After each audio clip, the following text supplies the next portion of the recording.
Hi out there, I'm Barbara Rich, and welcome to another edition of Bifocals. The other guy, Gordon Racusa here, and I have prepared a special Valentine's show for you.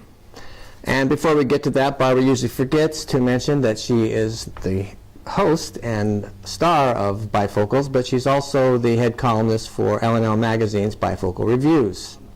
This show is about love and romance. So what we're going to do today is we're going to talk about all the things, movie clips, our favorite movies, our favorite travel destinations that deal with that particular subject. And later on at the end of the travel segment, we're going to be giving our personal opinions of our favorite movies and talk about love and or Valentine's Day or just being romantic. And first let me clarify for the viewers, Barbara and I are married even though our names are different on the credits. Well, I think the most romantic thing you've ever done was have your finger tattooed to replace a wedding ring. Yes, because that one year, I'm a cameraman sometimes, and I had to climb along cliffs at the Snake River in Idaho, and I took off my ring so I didn't slip and fall. I'd lost my ring, and to prove that it wasn't on purpose, I decided to get a tattoo.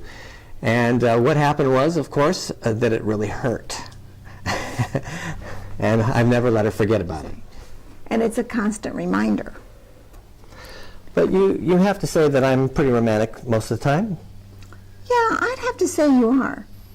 You got off on the right foot, or should I say the right knee, and you took me to A beautiful Laguna Beach hotel and restaurant where we had dinner and you went on your knees to propose to me. That's right in the middle of the restaurant with all kinds of people looking at us.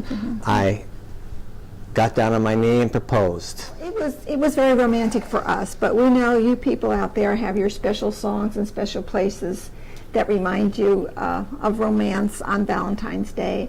I have a different kind of love that I remember also on Valentine's Day. I lost my mother on Valentine's Day, but that was a very special love nonetheless. And I've always tried to make the day very special for you and put a positive spin to things. Let's get right into our travel section. One year, a couple of years ago in fact, Barbara set up a dream trip for me. I'm Italian-American and she took me to Italy around the boot, but my grandparents are from Sicily and she made it so that on my birthday we would end up in Sicily. So we're going to go to a podcast for you right now in Taormina. First of all, I just want to say thank you to my lovely wife for taking me on this beautiful birthday trip. my pleasure. It was a most magical part of the journey for me because this was where my Racusa grandparents, both my grandmother and grandfather, were born. There's Taormina on the hillside as we enter the port.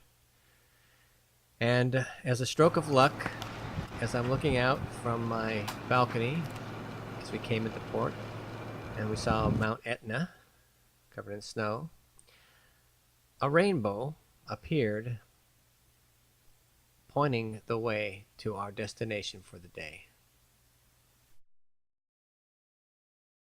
Coincidence? Who knows? But I certainly was happy to be on the land of my forefathers. And, of course, also on the land of the Godfather. This was a big item as we walked into town from the windy road of Taormina.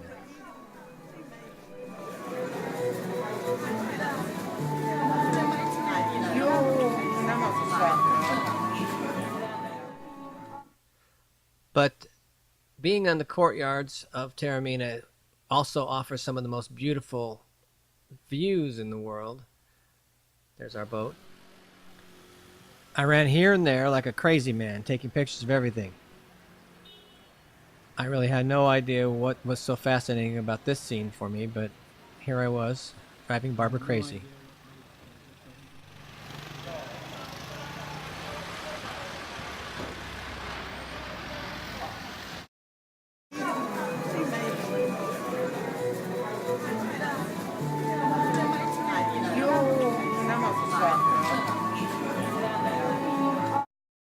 No matter where I stood, I could look in any direction, and focus in any perspective, and it was all beautiful and unique.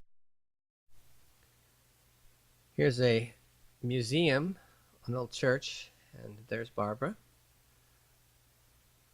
sampling some of the local wares.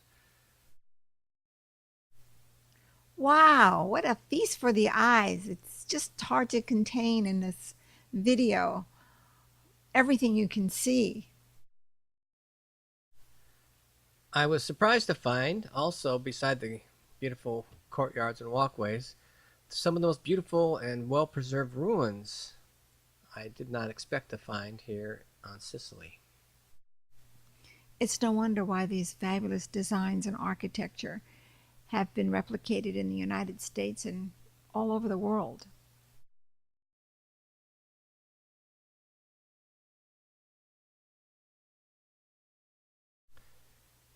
They were also some of the most easily accessible. Again, fantastic views from every site. And we were allowed to wander at our leisure. They were free to enter, no fees whatsoever.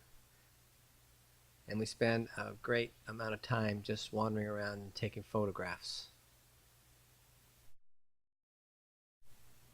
I was content to just sit there and take in the view.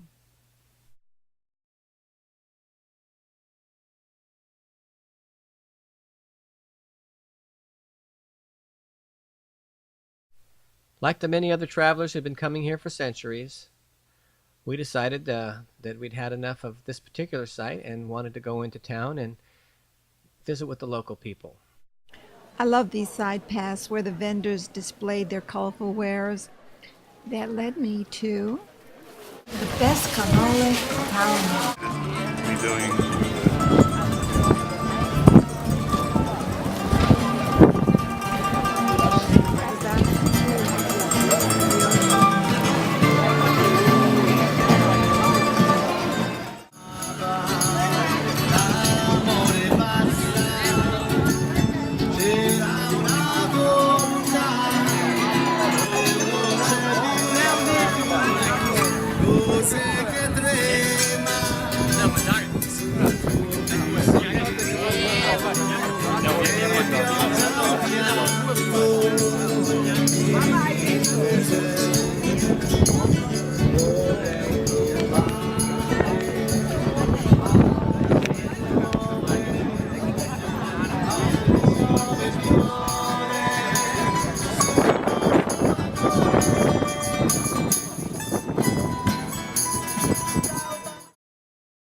I think we can both agree this was one of the highlights of our trip, don't you think? Yes, absolutely. And also, this was one of my favorite shots coming up here.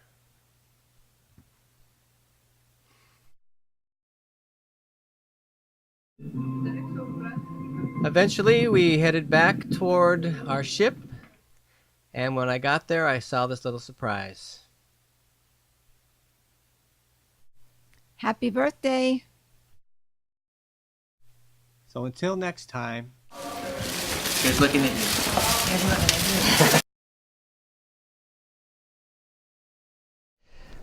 That was a lot of fun. Remember when we also ended up by accident in the only city in Mexico that celebrates Valentine's Day because it's the same day as the founding of the city. Guadalajara.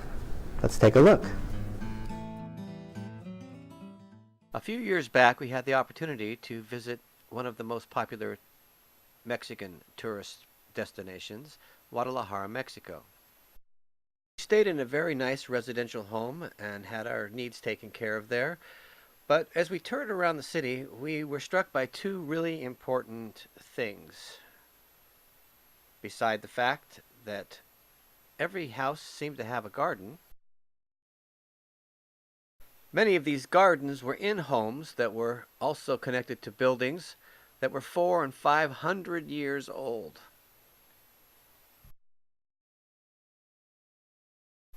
The other thing that was important that we noticed is that while there were a lot of people, there were no vendors. No one really cared that we were Americans touring their city, and we were left alone. Here in the Plaza de los Fundadores, we saw co-founder statues, a man and a woman, Dona Beatriz de Hernandez and the original governor, Cristobal de Oriate. Then, spying an unusual portrait in the city, I asked, what is John Lennon doing here? I was told, coincidentally, that this duo, a man and a woman, had founded the city of Guadalajara on Valentine's Day, February 14th. And therefore, a song that John Lennon wrote has become sort of a city anthem. That's the song, All You Need Is Love. Walk from the plaza, we visited a nearby opera house, beautiful architecture, stained glass windows, detail work, and a giant chandelier in the lobbyway. Some other government buildings, more plazas, fountains, artwork, including this madron tree that was depicting its sister city, Madrid, Spain. The second largest city in Mexico, it is also the top tourist destination for Mexican nationals. Then again, nearby, there is an interesting building, which is a former nunnery as well as adoption center, which now houses the work of Jose Clemente Orozco, known as the Michelangelo of Mexico.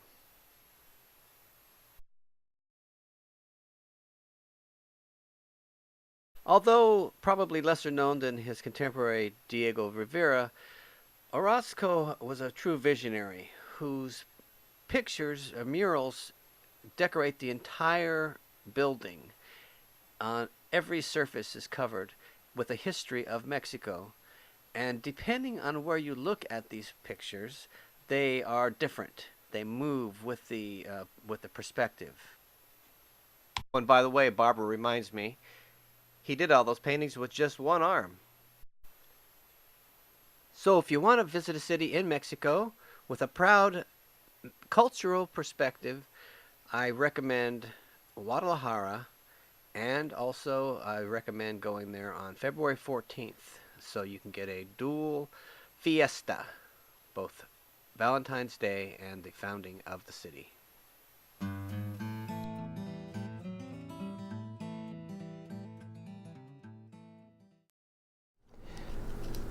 Now we're going to take a short break, and we'll come back with our picks for the most romantic movie scenes of all time and the most romantic movies.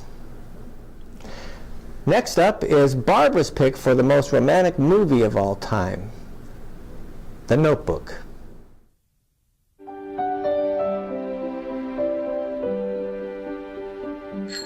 It was a magical summer. Noah was a country boy. Allie was from the city. They met the night of the carnival. They had nothing in common, but after seeing Allie that night, something inside Noah snapped. Will you go out with me? No! No?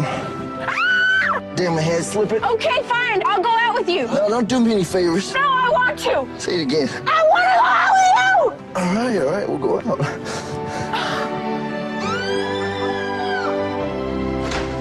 They fell in love, didn't they? Yes, they did. You want to dance with me? Sure. This is a good story.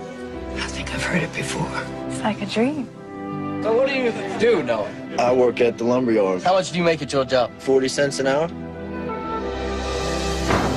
It has got to stop. Noah? He's a nice boy, but he is not for you. I don't see how it's going to work. You want not to see him anymore, and that's final.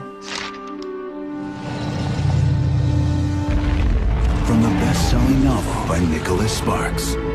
Oh, miss. How's about that date? Comes a story. It's normal not to forget your first love, but I want you for myself. Marry me. About what we long for. I saw your picture in the paper, and I just wanted to see if you were okay. What we settle for. I have a fiancé waiting for me. What happened? Who did you choose? and who we're meant for. Why didn't you write me? I waited for you for 7 years. I wrote you every day for a year. New Line Cinema presents Ryan Gosling, Rachel McAdams, James Garner, Jenna Rollins, James Marsden with Sam Shepard and Joan Allen in a Nick Cassavetes film. I read to her, and she remembers. The Notebook. So why did you pick that movie as your favorite when I know Gone with the Wind is your favorite movie of all time? It's my favorite movie, but for a love story, The Notebook is the ultimate love story. It transcends time, distance, illness, and even death could not separate this couple. So it is a perfect example of unconditional love. Next up is many people's favorite movie, a nomination for the best romantic movie of all time. And it also has one of the most romantic love songs as a theme, Somewhere My Love in Dr. Zhivago.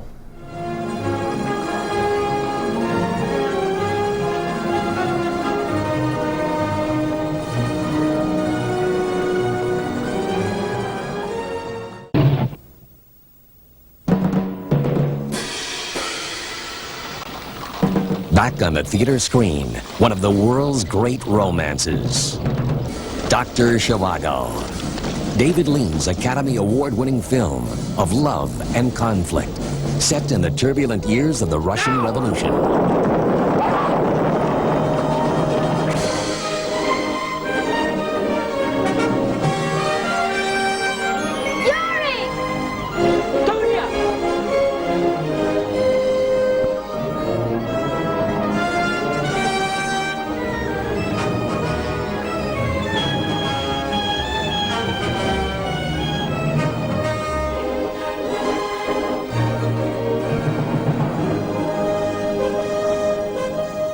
They've shot the Tsar and all his family.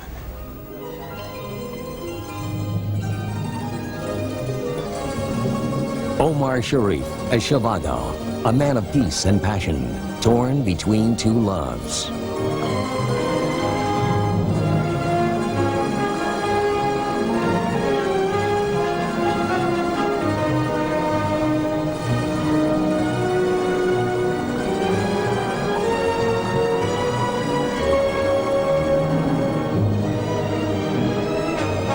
Geraldine Chaplin as his wife, Tanya.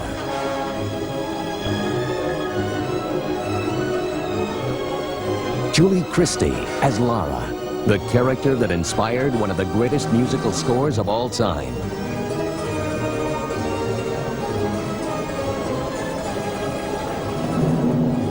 With Alec Guinness and Rod Steiger as the political opportunist who also seeks Lara's love.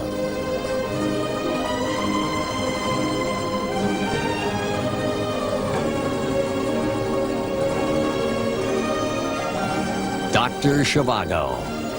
Both picture and sound restored to their original glory.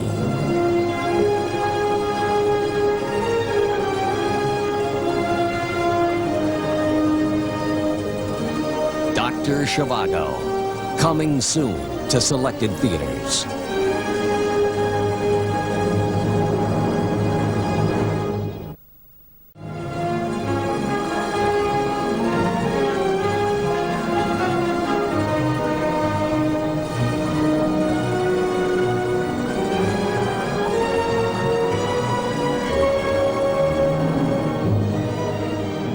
And now, just because I can't resist, and because many people think that this was a great spoof on a movie like Dr. Zhivago, we're going to show a very important scene from the Woody Allen classic Love and Death.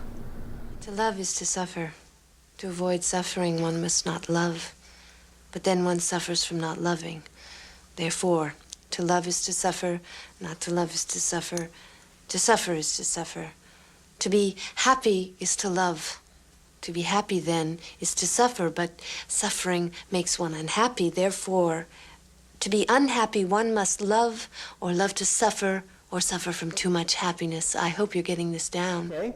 So now here is my choice for the most romantic movie of all time, and it just so happens to be my favorite movie, period. It's the classic movie and scene from Casablanca.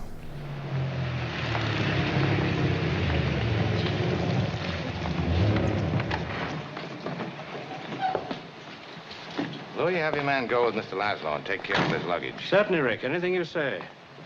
Find Mr. Laszlo's luggage and put it on the plane. Yes, sir. This way, please.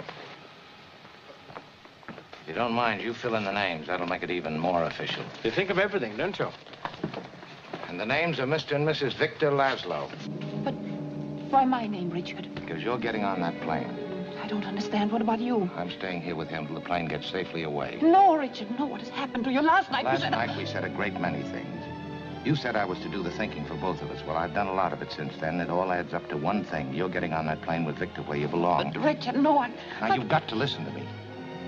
You have any idea what you'd have to look forward to if you stayed here? 9 chances out of 10 we'd both wind up at a concentration camp. Isn't that true, Louis? I'm afraid, Major Strasser would insist. You're saying this only to make me go. I'm saying it because it's true. Inside of us, we both know you belong with Victor. You're part of his work, the thing that keeps him going. If that plane leaves the ground and you're not with him, you'll regret it. Maybe not today, maybe not tomorrow, but soon and for the rest of your life. But what about us? We'll always have Paris. We didn't have, we lost it until you came to Casablanca. We got it back last night. When I said I would never leave you. And you never will. But I've got a job to do, too. Where I'm going, you can't follow. What I've got to do, you can't be any part of. Ilsa, I'm no good at being noble, but it doesn't take much to see that the problems of 3 little people don't amount to a hill of beans in this crazy world. Someday you'll understand that. Now. He's looking at you, kid.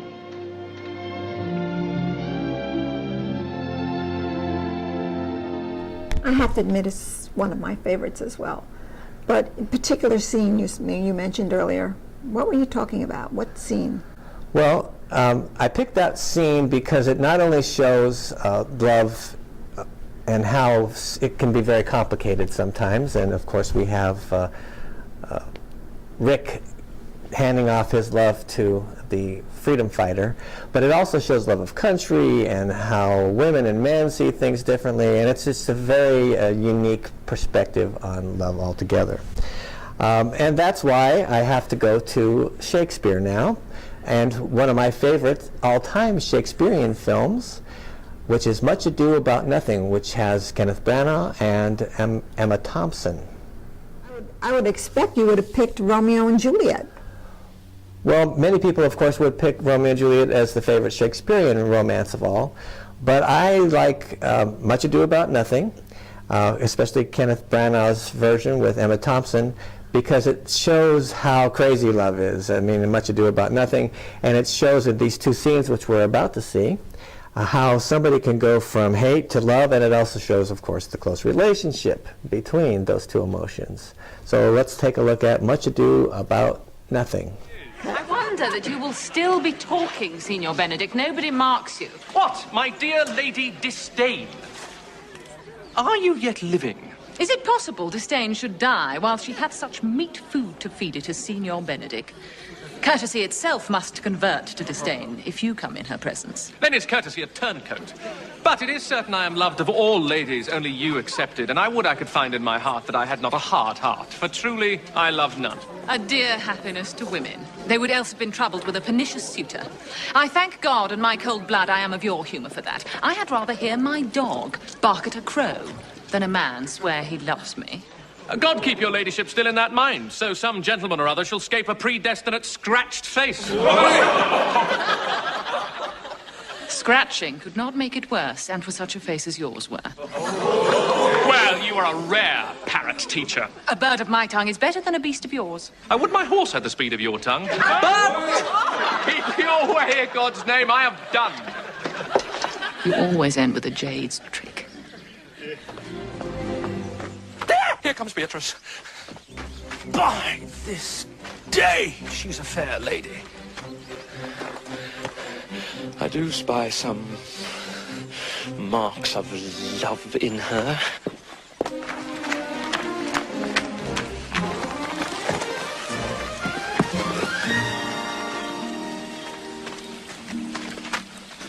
Against my will, I am sent to bid you come in to dinner. There, Beatrice! I thank you for your pains.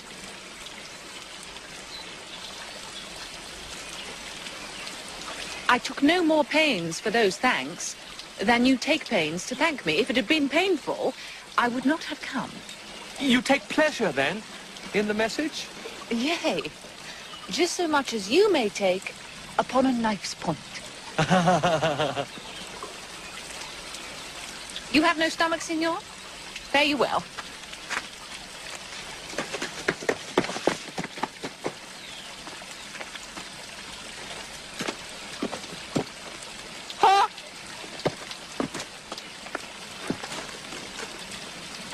Against my will, I am sent to bid you come in to dinner.